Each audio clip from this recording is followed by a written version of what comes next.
여러분 안녕하십니까? 어제 원자재 LC의 발행의 키, 아주 잘 LC를 열 수 있는 방법, 이걸 이제 말씀드릴 때 제가 중국의 바오타, 우리 한국의 삼성 같은 큰 그룹이죠.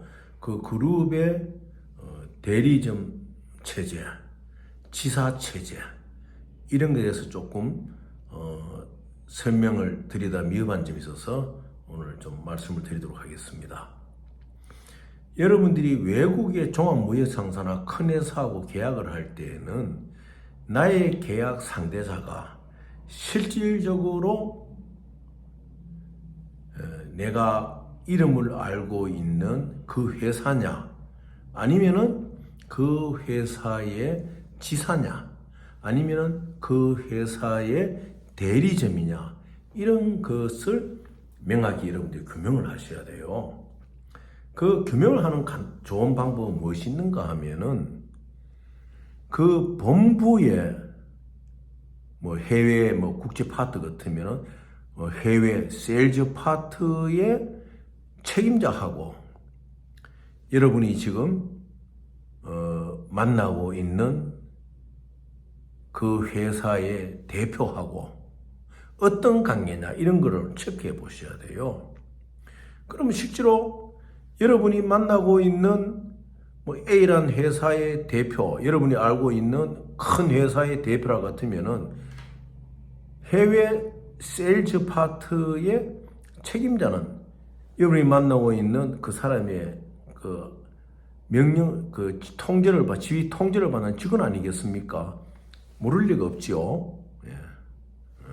그러니까 인적 구성에 있어서 여러분이 만나고 있는 회사의 대표와 또 실제적으로 이 큰 회사가 움직일 때 그 체제 속에서 움직이는 시스템하고 이분은 어떤 관계냐, 이런 걸 파악을 잘 해보셔야 돼요.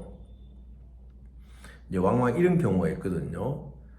내가 예를 들어 중국에 A라는 회사의 큰 회사하고 무슨 계약을 하는데 그 A라는 회사와 이름이 똑같은 회사가 이제 등장을 합니다.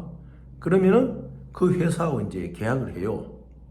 자기는 중국의 오리지널 큰 회사인 줄 알고 이 이름이 똑같은 중국 회사와 계약을 하는데 이 회사는 단지 중국 회사의 이름, 이제 브랜드를 빌려가 사용하는 그런 회사. 예를 들어 중국의 바오타라는 큰 회사가 있으면은 차이나 바오타 따련, 그러면 이거는 바오타라는 이름을 쓰지만은 그 뒤에 따련이라는 이름을 붙여가지고 독립채산자. 그러니까 일을 할 때에 이 바오타라는 이름을 활용하고 어떤 신뢰도를 남에게 주지만은 자기들의 거래에서 분쟁이나 문제가 생겼을 경우에는 이 실질적인 브랜드를 빌려진 본부인 바오타 본부는 책임을 지지 않는 것이죠. 이제 그런 것이 조금 우리 한국과 틀리는 중국이라든지 또 유럽이라든지 중동 지역에 그런 회사들이 있어요. 우리로 말하면 엄밀히 대리점이죠, 대리점. 그래서 그 사람들 어떻게 하는가 하면은 본부에서 쓰는 이메일과 비슷하게 그 본부 회사의 냄새가 나는 이메일 스페링을 써요. 그러면은 그 나라의 실정이 어두운 사람들은 그 회사의 본부의 한 파트구나, 이렇게 생각하고 이제 따라갈 수가 있어요. 심지어는 웹사이트까지도 그 본부의 웹사이트가 비슷하게 웹사이트를 만들고 그 본부의 몇 가지 그 스크린을 이제 옮기는 거죠.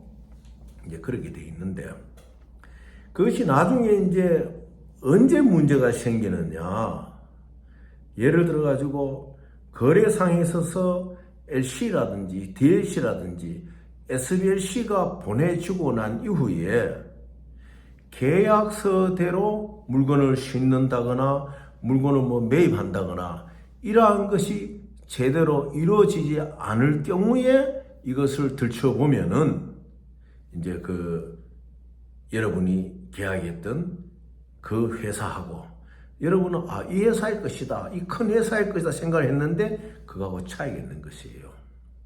그래서 이러한 문제는 계약을 할 때 철저하게 파악을 해야 돼요. 제일 파악하는 좋은 방법이 무엇입니까? A랑 큰 회사가 있으면은 A랑 그 회사의 임원진을 보면 알잖아요. 디렉터들을 보면은. 그 디렉터의 이름이 없는 사람일 것 같으면은 그 회사의 이름을 내세우고 있지만은 이 회사의 이름을 사용하도록 일정 부분 허락받아가지고 이제 사용할 일종의 대리점이나 그리고 그 다음에 책임을 지지 않는 본부가 책임을 지지 않는 지점 형태인 것이죠. 예, 그런 것을 잘 이제 파악하지 아니하시면은 언제 문제가 되느냐? LC를 보낸다든지 그 은행 정보상의 여러 가지 중요한 부분들 이런 데에서가 착오가 생겼을 경우에는 굉장히 이제 당황을 하게 되죠. 왜냐? 여러분이 계약한 A라는 회사와 실제적인 A라는 회사가 똑같을 경우에는 그 A라는 회사의 LC 담당자가 딱 있기 때문에 어떤 LC를 보내거나 받거나 할 경우에는 그 회사의 LC 담당자하고 대화를 하면 되거든요. 여러분의 직원이. 그러면 아무 착오가 없는 것이에요. 그러나 그 A라는 회사의 조직도 상에 나오지 않는 인물이 A라는 회사의 대표로서 그 바깥 아웃사이드에 존재를 하고 있다면 그건 별도로 이제 회사 이름을 사용해서 영업을 하는 이제 그런 회사지요. 그래서 외국과 계약을 할 때는 상대방의 회사 이름에 대해 가지고 상당히 주의를 기울여야 됩니다. 그렇게 하지 않을 경우에는 어떠한 문제가 발생되느냐? LC라든지 SBLC가 갔을 경우에 물건을 제대로 싣지 못하거나 또 물건을 싣고 난 뒤에 크레임 요소가 발생하거나 이럴 경우에 분쟁이 생겼을 경우에 과연 누가 해결을 하느냐, 어떻게 해결을 하느냐, 굉장히 이제 어려움을 많이 겪게 되는 것이요. 이제 제가 한번 그 경험했던 거 어떤 것인가 하면 이제 중국의 바오타라는 회사가 있어요. 이 바오타에서 나이지리아의 보니라이드 크루드를 200만 배를 사겠다. 그리고 난 뒤에 이 바오타가 실제적으로 나이지리아에 기름을 판매하는 NNPC와의 PDC 컴퍼니를 소개를 합니다. 우리는 이 회사를 통해서 사고 싶다. 그러면은 당신의 회사에서는 이 나이지리아 이 회사에 LC만 보내달라. 이렇게 이야기 되는 거예요. 그러면 이제 뭐 이렇게 들어보면은 이 중국이 아주 큰 기업이거든요. 그리고 이 기업이 소개하는 NNPC와의 P2C 세일즈 컴퍼니가 있고, 그다음에 이것을 연결하고 있는 또 하나의 에이전트가 있고, 이제 그리고 우리 쪽에서는 이제 LC를 보내주는 쪽이 되고, 이렇게 해서 이제 LC를 만들어서 이제 보냅니다. 나이지리아로. 나이지리아의 그 라고스 뱅크로, 라고스에 있는 다이아몬드 뱅크로 보내는데요. 이게 이제 다이아몬드 뱅크가 RMA가 여러 군데 잘 안 돼 있다 보니까 미국에서 보낼 경우에는 그 어드바이징 뱅크를 써야 돼요. 퍼스트 뱅크를 쓰는데 퍼스트 뱅크를 통해서 이제 다이아몬드 뱅크에 1억 불 LC가 들어가는 거예요. 들어갔을 때 다이아몬드 뱅크는 받았다고 컨펌을 다 해줘요. 그런데 시간이 흐를수록 200만 배를 BLCO 그 보니라이드 크루드를 싣지를 않는 거예요. 그럼 그때 무슨 문제가 생겼느냐? 페이먼트 개런티로 온 이 LC를 어디에 활용하느냐?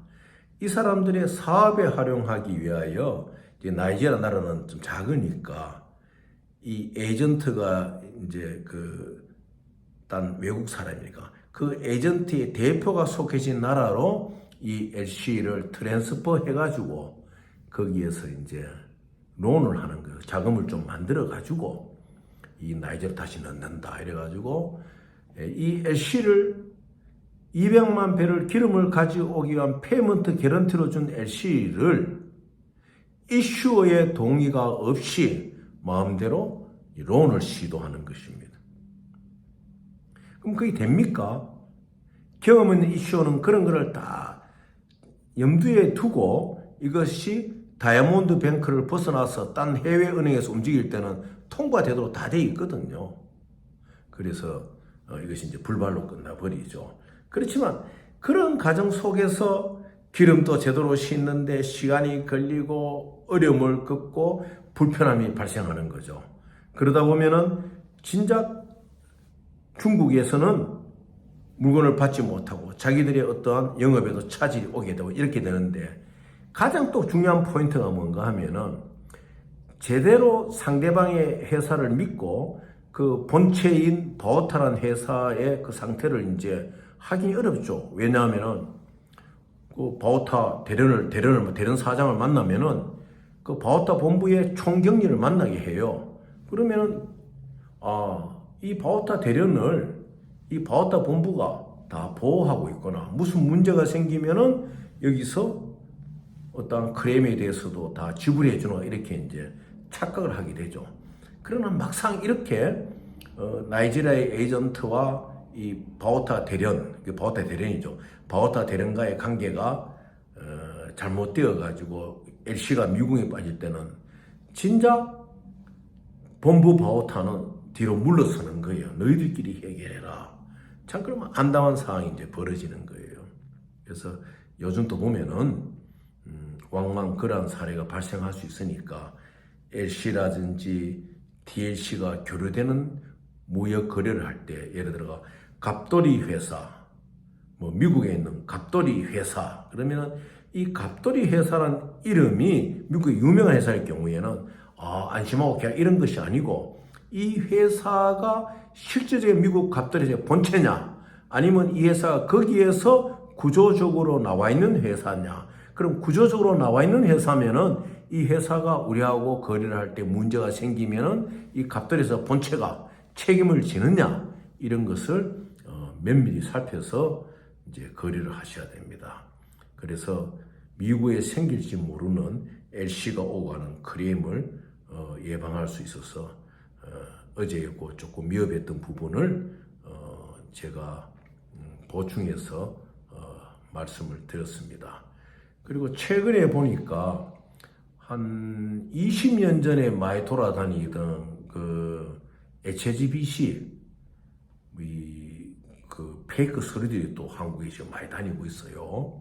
여러분들 매번 말씀드리지만은 SBC나 뱅크 인스트루먼트는 항상 스위트가 아닌 경우에는 뱅크 받는 은행이나 보내는 은행이나 뱅크 오피셜끼리의 교신, 윈도우탐을 정해서 인터뱅크 스크린에서 교신이라든지 이런 게 없이는, 또 시큐리티 뱅크 이메일, 뱅크 오피스 투 뱅크 오피스끼리의 그 이메일의 컨펌, 시큐리티 컨펌, 그게 없이는 이루어질 수 없는 것이니까, 밖에 돌아다니는 페이퍼에 보면은 뭐 금액 쓰고 왼쪽에 HH 마크 되어 있고, 그다음에 컨포메이션 레터, 뭐 심지어는 DTS 스크린, 또 ISO 넘버가 기재된 코디네이터 그런 것도 내놓고, 뭐 또 블룸버그 스크린처럼 까만 바탕에다가 막 찍어가지고 만듭니다. 이렇게. 그 아무것도 쓸모가 없는 것이니까 절대 밖에 있는 뱅크 인스트루먼트의 페이퍼에 여러분들이 혼합해놓으면 안 됩니다. 그리고 항상 또 밖에 있다면은 그 페이퍼에 적혀 있는 콘택트 포인트가 있잖아요. 이메일이나 전화번호 이런 것이 연결이 돼야 돼요. 그게 연결이 안 되는 페이퍼는 다 전부 다 페이크입니다.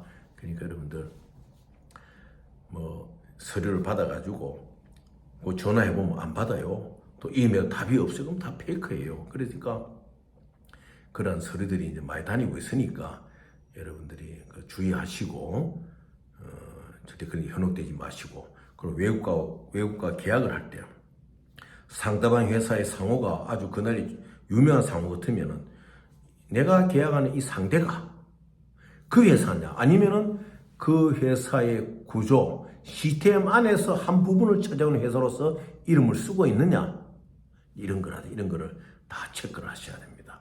그래서 실수가 없고 불필요하게 신경 쓸 일이 없도록 여러분들 잘 하시기를 바라겠습니다. 감사합니다.